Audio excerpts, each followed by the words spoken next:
Everyone TV, for today's video guys, ikukumpara natin si Barako 2 at si Barako 3. Okay guys? Ito guys yung Barako 3 natin. Kung mapapansin nyo, yan si Barako 3 natin. Barako 3, F, ayan. Ito naman, ito si Barako 2. Kung mapapansin nyo, yan. Guys, ikukumpara natin silang dalawa kung ano ba talaga yung pinagkaiba nila. Ano, tunghayan nyo. Pero bago ang lahat, syempre, intro muna tayo. At yun na nga, natapos tayo sa pinakamahalagang parte, ang intro. Ngayon, ipagkukumpara natin kung sino nga bang mas maganda kay Barako 2 at Barako 3. Para may idea yung mga kababayan natin dyan na nagnanais maglabas ng Barako 2 o Barako 3. Para meron silang idea sa kanya-kanyang mga pag-iisip. Okay, simulan natin. At eto na nga, simulan natin sa unang-unang nakikita ng mga nakakasalubong natin, ang kanya-kanyang mga headlights. Kung mapapansin niyo yan, wala naman sila talagang halos pinagkaiba, di ba? Kaya mamaya bibigyan natin ng solo-solong video yan para mas maganda ang ating galawan, di ba guys? At tirahin natin ang kanyang nakakabunsong kapatid, si Barako 2. Kung mapapansin nyo, napakalapad at pakudrado ang kanilang mga lens ng headlight.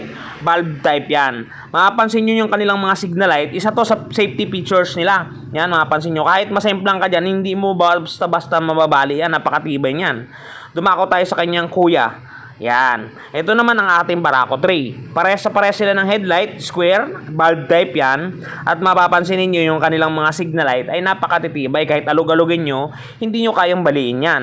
May simpleng sticker yan doon sa bandang gilid, kabilaan yan. Mapapansin nyo. Terno sa kulay ng tangke. O, di ba? Dito, hindi ko pa sinasabi ko sino si Barako 2, si Barako 3, pero alam ko kilala nyo na. Yan ang pinagkaiba nila at malaking pinagkaiba nila sa isa't isa. Mamaya, tatalakayin natin yan kung ilang litro ba ang capacity niyan ng mga motor na yan. Okay guys? Unahin natin ang kanyang nakakabatang kapatid ulit, si Barako 2. Okay guys, Barako 2 muna tayo. Barako 2, meron siyang fuel tank capacity na 12 liters. 12 liters guys, at meron siyang fuel consumption na 57 km per liter. Yun guys ay nakuha ko sa Google ha. Tinignan ko ang Google, tinignan ko ang manual, yun talaga ang inilalabas nila. Dumako naman tayo sa kanyang kuya, si Barako 3. Ang fuel tank capacity ni Barako 3 ay ganun din. 12 liters ang fuel tank capacity niya. Ang fuel consumption niya naman guys, 57 km per liters din. Nagtataka ako bakit halos same yung consumption nila, magkaiba sila FI at carburetor. Wala naman akong magawa kasi nag-search ako sa Google, nag-base ako sa manual. Talagang yun yung nilalabas niya. Parehas silang 57 km per liter.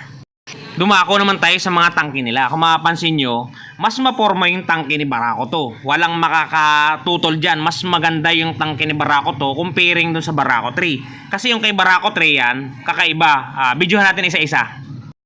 Eto guys, mag-like guys yung mga nanonood dyan na mag-a-agree sa akin na mas maganda talaga yung tangke ni Barako 2 comparing kay Barako 3. Ang hindi maalis sa isip ko guys, bakit yung fuel consumption talaga ng dalawa ay the same?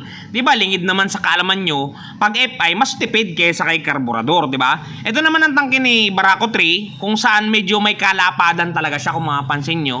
Nagtataka nga din ako bakit 12 liters lang din siya. Estimate ko sana dito 13 liters pero yun talaga nasa manual, sunod din natin, wala tayong magagawa. Dumako tayo sa kanilang mga tindig. Kung mapapansin niyo, mas malaking bulto si Barako 3 comparing kay Barako 2, ano? Ngayon guys, sa susunod na video, ibababa ko sa inyo kung gaano bang kahaba ang bawat motor, ganong kataas, at ganong mga sukat ng ground clearance sila para may idea tayo sa mga kanya-kanya nating sarili kung sino ba talaga sa atin ang gusto nating piliin. Okay guys, Barako 2 muna tayo. Overall length niyan, 79.13 inches. Overall width niya, 31.5 inches. Height niya, 42.13 inches. Wheelbase niya, 42.21 inches. Road clearance niya, 5.51 inches. Overall curb weight niya ay 131 kg. Guys, nakuha ba ninyo?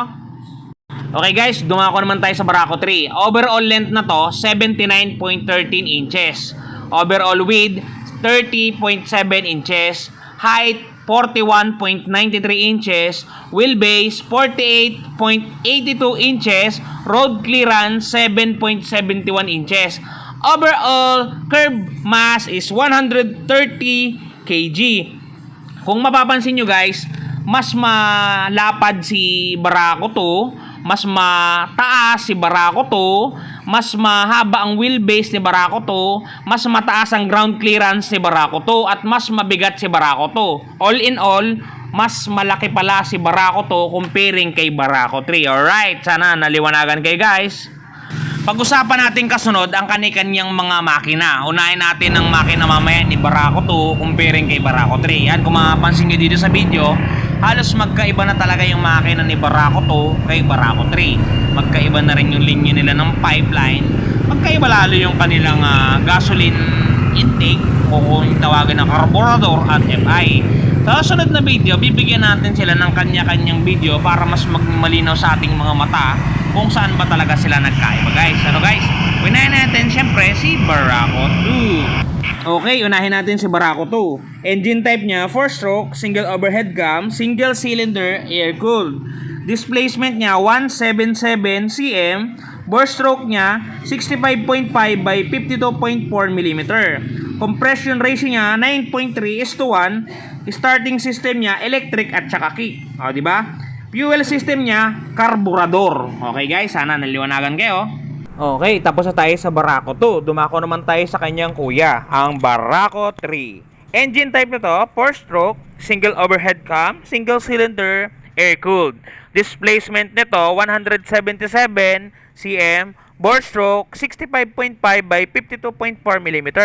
Compression ratio 9.3:1. Starting system kick-in electric, at ito ay pinapaandar ng fuel injected o FI.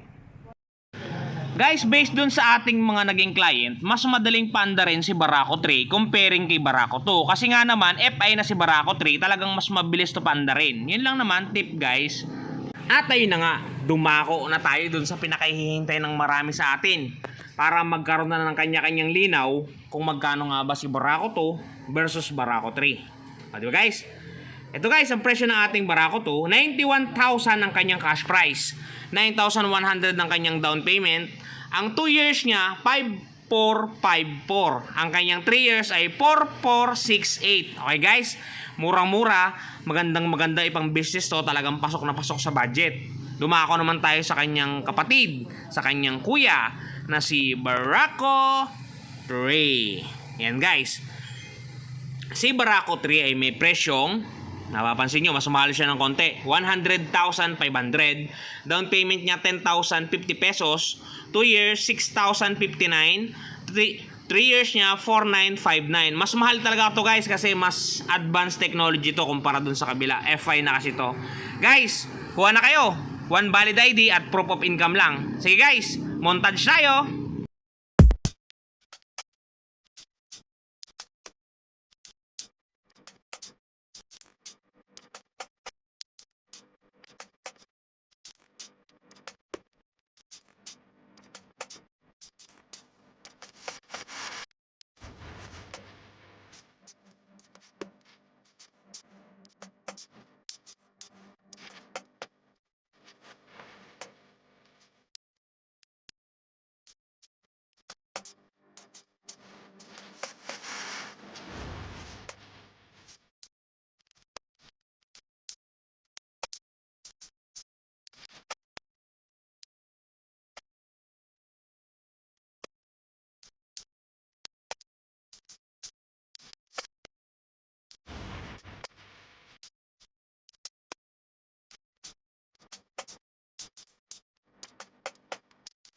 At ayun nga guys, sana naliwanagan kayo kung sino ba talaga pipiliin nyo sa dalawa. Sana nakatulong, lagi kayong mag-iingat. At ito, bye-bye ulit. Peace out!